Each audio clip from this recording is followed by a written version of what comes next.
Get in, nerds. We are playing Victoria 3. We are basically just chilling.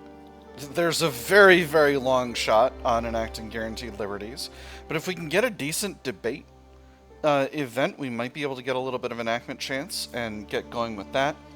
Otherwise, we're just trying to make sure that our money stays good. I'm noticing we end up with a kind of medium-term taxation capacity shortage in both Wallonia and Flanders, which is getting to be a little bit difficult.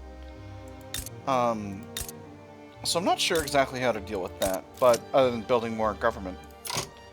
But, you know, it is what it is. With the proposal to pass Guaranteed Liberties law, members of the government have voiced their concerns about it compromising the nation's internal security. How are we supposed to prevent reactionary attacks on and schemes if we have no way to access public information? How are we going to keep our people safe if the only thing we're offering them is a false sense of security? That information is crucial to our administration, minus 10% enactment chance, or we'll switch to other less intrusive methods, 15% increased enactment chance, minus 5% bureaucracy. You know I'm going to go with the increased enactment chance always, so we'll hit that button. That's a very good event. I hope we get glitched and have more of that event.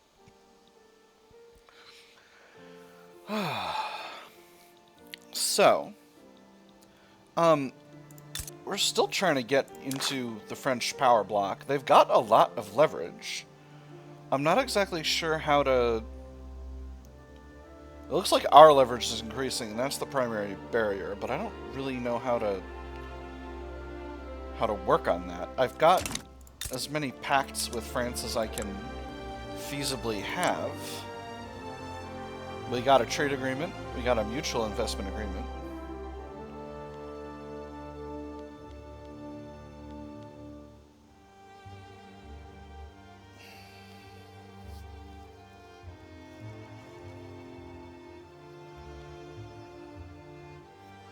I wonder if unilateral investment rights increases the amount of leverage designated. Let's see if we can find out.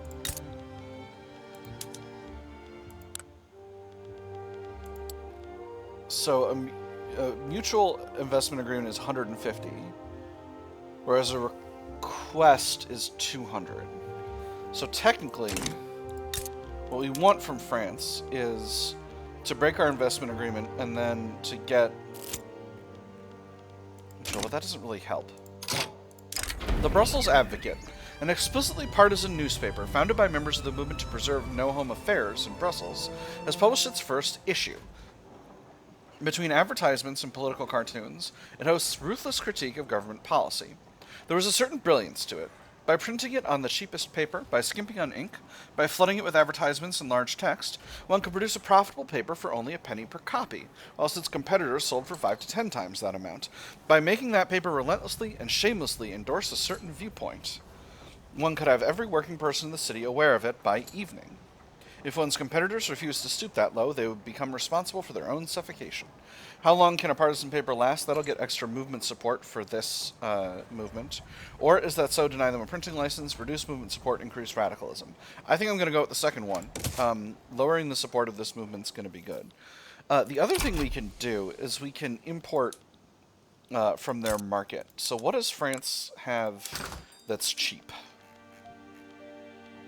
You got cheap guns, cheap sugar, cheap porcelain, cheap coffee.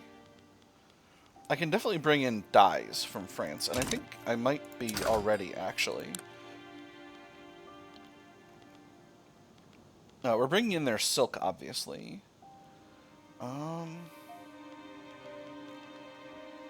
We're getting our dyes from Britain, so... Let's see. Let's close that route. And then for dyes... Let's bring them in from the French. Wow, we actually cannot get that many from the French, which is unfortunate. Let's get the rest from Java. That's a crying shame. That's what that is. Yeah, dyes are still on protect domestic supply, so no problem there. France, what else have you got cheap in your market? You got cheap lead, cheap wine, cheap luxury furniture. Coffee and sugar and guns I can bring in. So we'll do coffee, sugar. I think sugar is really cheap in my market as well. We can bring in a lot of sugar, though. And guns. And that should increase their leverage over us.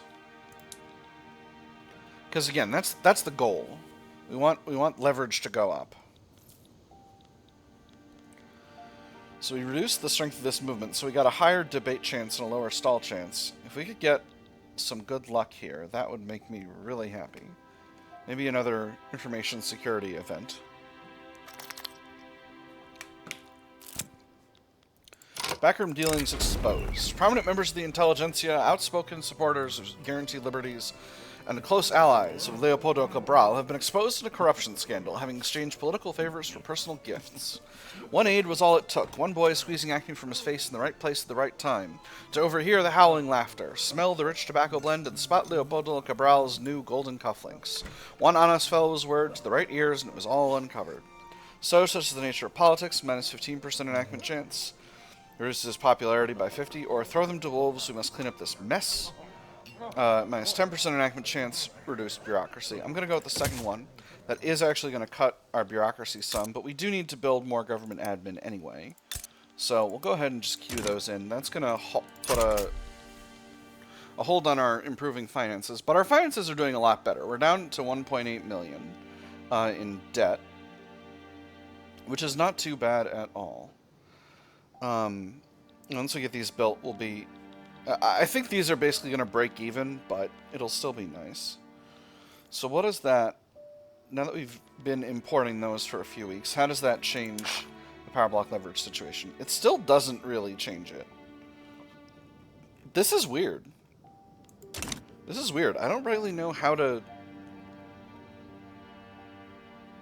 I don't know if France just doesn't want to invest in me or what the deal is, but I would think that once you've got an investment agreement, the mutual benefit of being in the power block would be clear.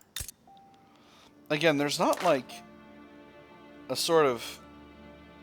There's not like a path to actually just sort of joining the power block without the leverage differential, so it's weird that a country can't sort of...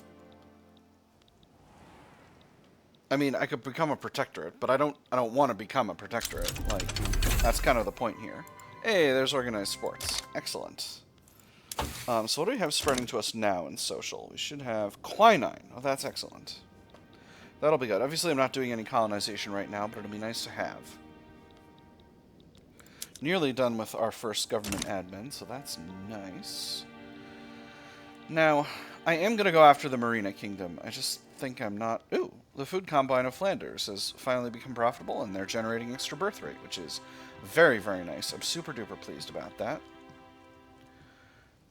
British are going after the Nyamwezi people, which is just fine. I'll be neutral on that. I don't want to... That's not something I want to touch on right now. Finances are still getting better. I think once we're...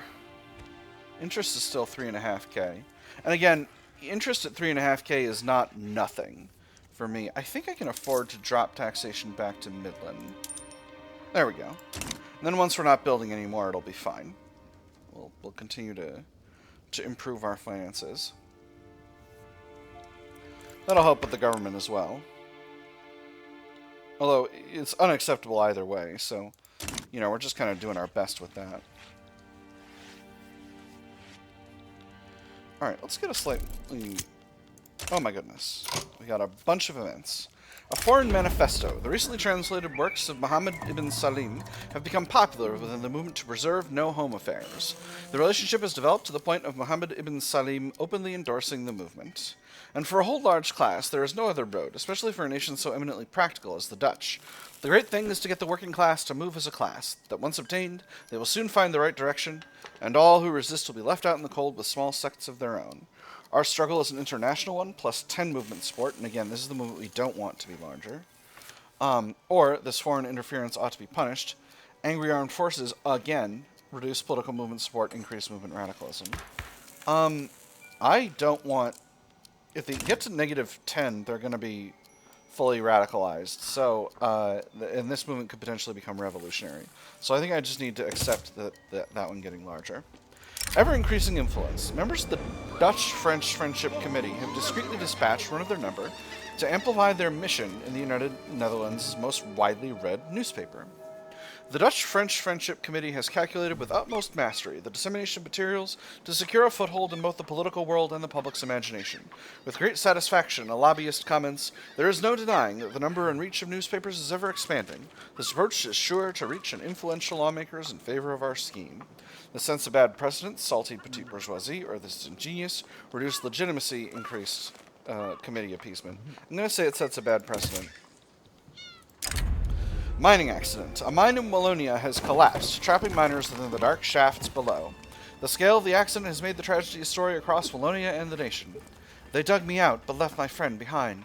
That was all the foreman was able to get out of the wretched boy. Sooty rags clung to him like wispy strands of a torn funeral jacket. Whether he held back tears for fear of a beating or to keep strong, the foreman did not know. The boy was spent for the day. The foreman hoped the manager had a mind for mercy. I am actually... They're at 3.3. If I say this outrageous abuse of the common man cannot continue, I think that's actually the right call, because it's time to start increasing the strength of the trade unions. Alright, guaranteed liberties. Unjustified attacks again. Alright, so I'm not going to make the armed forces any angrier. I'll just lose the enactment chance, and then that'll be the end of the thing. We tried our best. It's not happening, and we're just going to have to live with that. Legislative failures, and that cancels the thing. So, unfortunately, it is what it is. Marine Royale needs a new leader. Let's go with this guy. He's a dockyard organizer, and he's reserved. So, now the children want state religion, which is bananas. I think they'll sort themselves out eventually. Armed forces are okay, and they'll be a lot happier later, but for the moment, that's how things are going to go. So there's breech-loading artillery unlocked. We'll go ahead and upgrade all of our artillery, which isn't that many.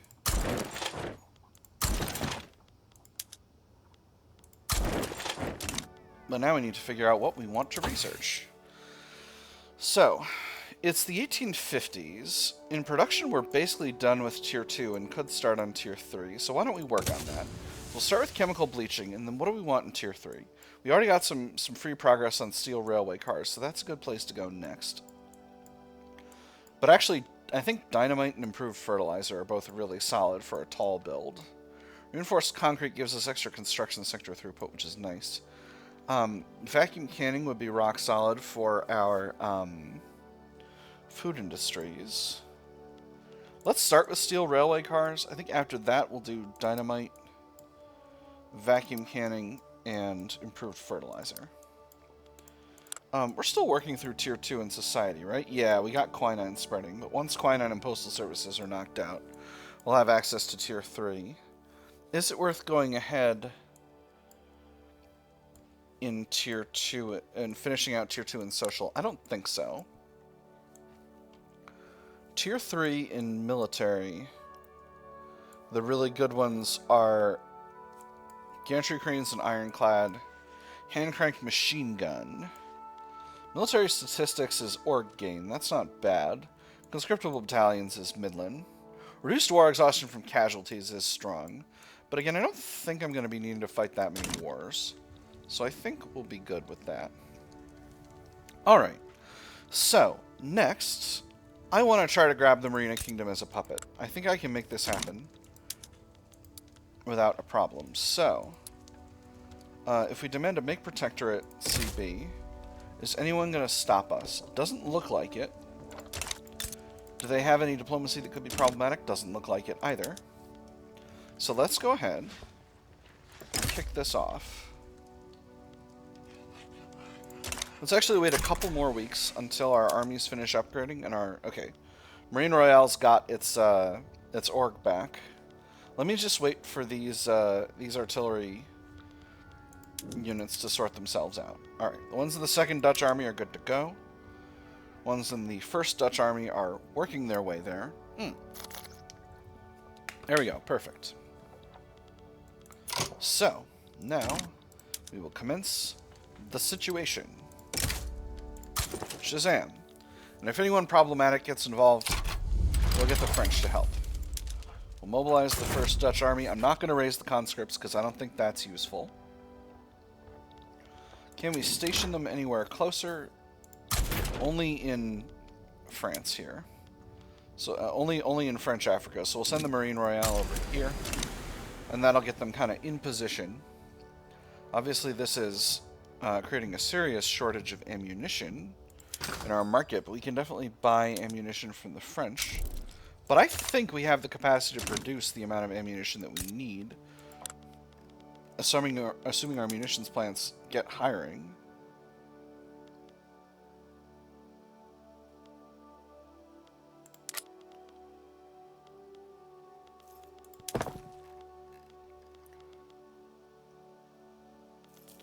Oh no, only 50. Is munitions demand really that high in my market? It is. Well, we definitely do need... It would be nice to have a new munitions plant, but for now, I think we will import some munitions from the French, and that will hopefully increase their leverage over us, which will in turn be useful.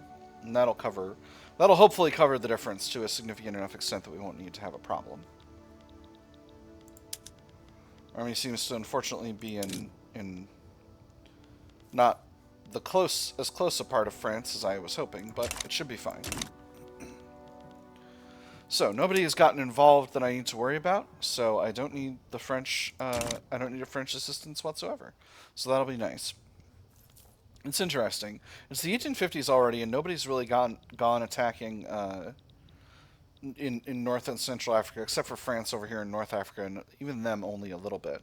So I think we might not even need to worry too much about that stuff. Alright, so there is the attack. Where's their capital? Is the capital in the south or the north? Their capital's in the north, so we will hit their capital with the first Dutch army. First Belgian army. It's interesting. Both of our... We got Dutch as a primary culture, but I didn't think that all of our demonyms would convert over to saying Dutch instead of Belgian. That's a little wild. So armed forces are a little happier. Time modifiers are slowly decaying away. And once those get done, we'll be in good stead with them. This movement to enact state religion is pretty stonky right here.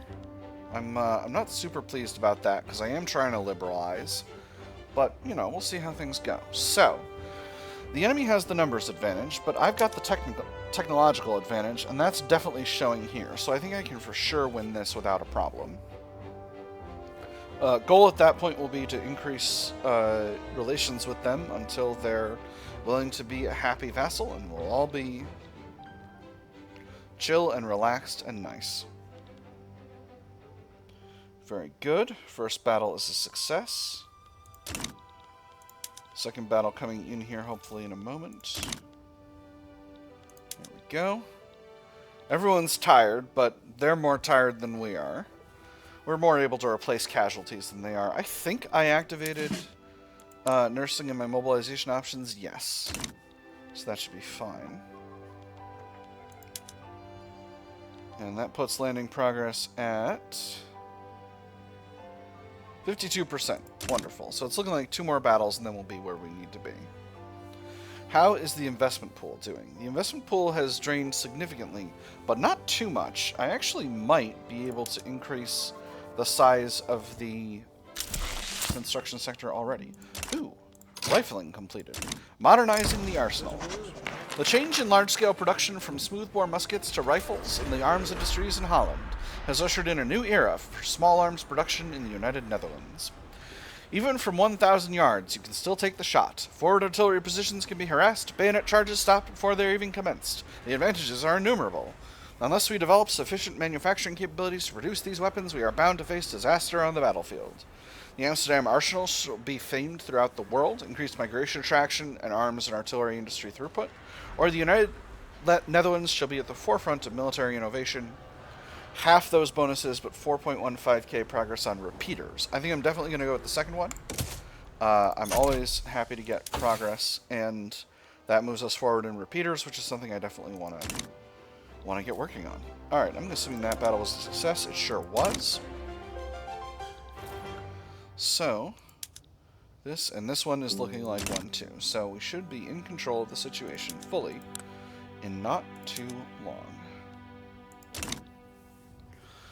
Beautiful. So what are other good targets? Again, I think taking Gojam as a protectorate would be interesting. It would be cool. I don't know if I can take Oman as a protectorate without... I can. 7.0. Oman's a good target. What about Sind? I would need to declare an interest. Do I have any of those available? I do.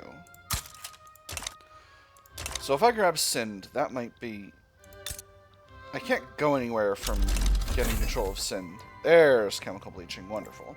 Alright, so at this point, I'm going to flip my paper mills over to paper bleaching.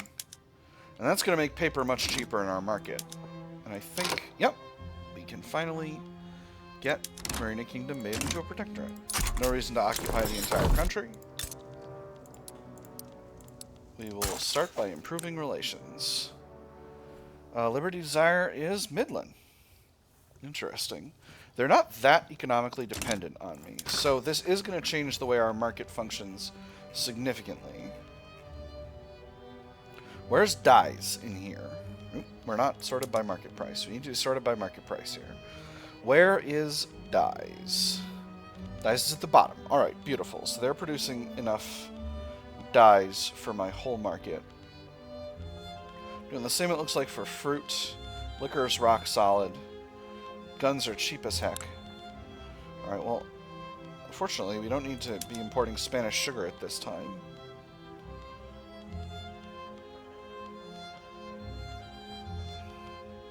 I don't want to cut any of these export routes if I can avoid it. I don't need French munitions anymore. French guns I should be okay with. So, are there any things that I can build over there that I need more of? There should definitely be a few. I can build timber industries over there. That'll be good. Because I'm real short on timber capacity, and have been for a while. Really happy with where our finances are at right now. I think I have a little bit more timber capacity only in Wallonia. Yeah, I've got enough for 7 more levels. I think I'm going to go ahead and do that, and then everything else will be built in Madagascar, and that'll be nice. Really happy to be making money, to be at middle taxes and making money at the same time as I'm using construction stuff. Oh, interesting. A war kicked off in Prussia, and it didn't involve me. Let me see. German leadership. I still don't know what the leadership thing... I should do a run as Austria or Prussia at some point. Maybe we'll do that after our next big hegemony run. Because I want to do a big run where I do a new power block. I did a power block as Russia for a while. I think the United States offers some really interesting options in terms of forming a power block. Are the petit bourgeois going down in strength? Not as much as I would hope. Which makes me a little sad. They're also not very happy. Can I do anything to change up the laws? I think I'm going to go to protectionism. Only the landowners are be upset with that, and I think that'll be good for our economy overall. We got a really solid chance on this because we've got a protectionist in charge of the industrialists right now. No stall chance. If the landowners start a stall movement, then that'll be that, but I'm not super worried about it. Ooh, ironclad unlocked. Excellent. So, now I need to be a little conscientious, because I've got a puppet now. So, Merina Kingdom, do you have any flotillas? You don't. So the Marine Royale is the only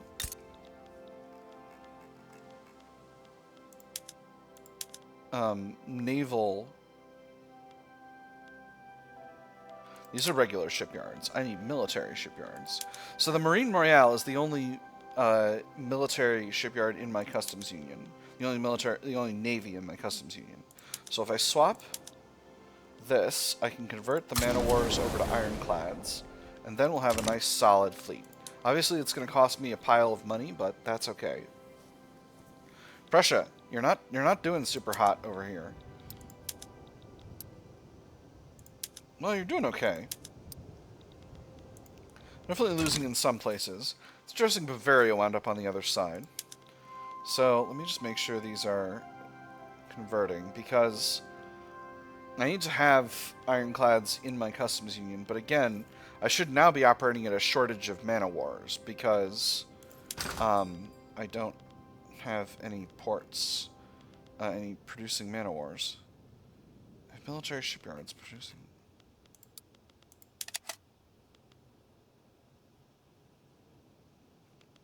I must have multiple military shipyards. I didn't even realize. Yeah, I do. I got some.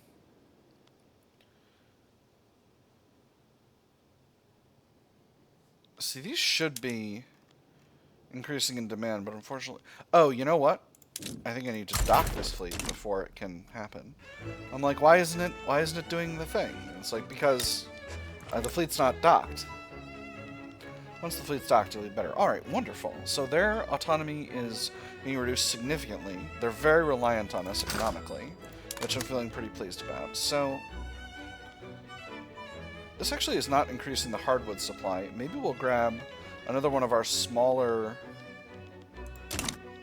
lumber yards and flip them over to...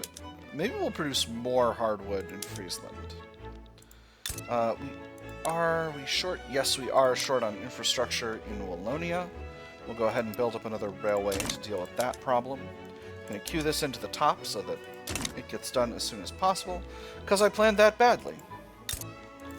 Let's see.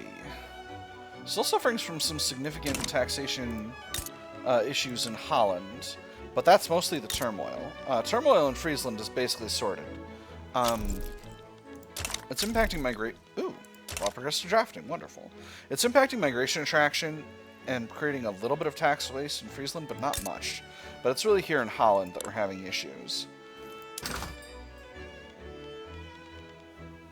I could definitely build up more furniture manufactories. So let's build those in Holland so that we can have ourselves a little bit of...